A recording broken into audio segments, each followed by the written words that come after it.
যদি আপনি বিয়ের পর দেখেন যে আপনার হাজবেন্ড টিকটক করে, তখন আপনি কি করবেন? না না ভাইয়া, আমি দুঃস্বপ্নে এটা চিন্তা করতে চাই না। আমি কোনো টিকটকারকে কখনো বিয়ে করার কথা চিন্তাও করতে পারি না। ধরেন বিয়ের পর আপনি জানতে পারলেন যে আপনার হাজবেন্ড টিকটকার, তখন? না না না, আমি ওকে বলবো যা পাপ করছো পাপ করছো, ঠিক আছে, আল্লাহর কাছে তওবা বলে সবকিছু ডিলিট করো, নতুন একটা জীবন শুরু করো। যদি আপনি বিয়ের পর দেখেন যে আপনার হাজবেন্ড টিকটক করে, তখন আপনি কি করবেন? না না ভাইয়া, আমি দুঃস্বপ্নে এটা চিন্তা করতে চাই না। আমি কোনো টিকটকারকে কখনো বিয়ে করার কথা চিন্তাও করতে পারি না।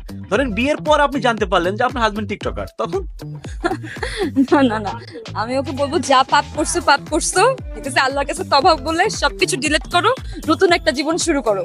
যদি আপনি বিয়ের পর দেখেন যে আপনার হাজবেন্ড টিকটক করে, তখন আপনি কি করবেন? না না ভাইয়া, আমি দুঃস্বপ্নে এটা চিন্তা করতে চাই না।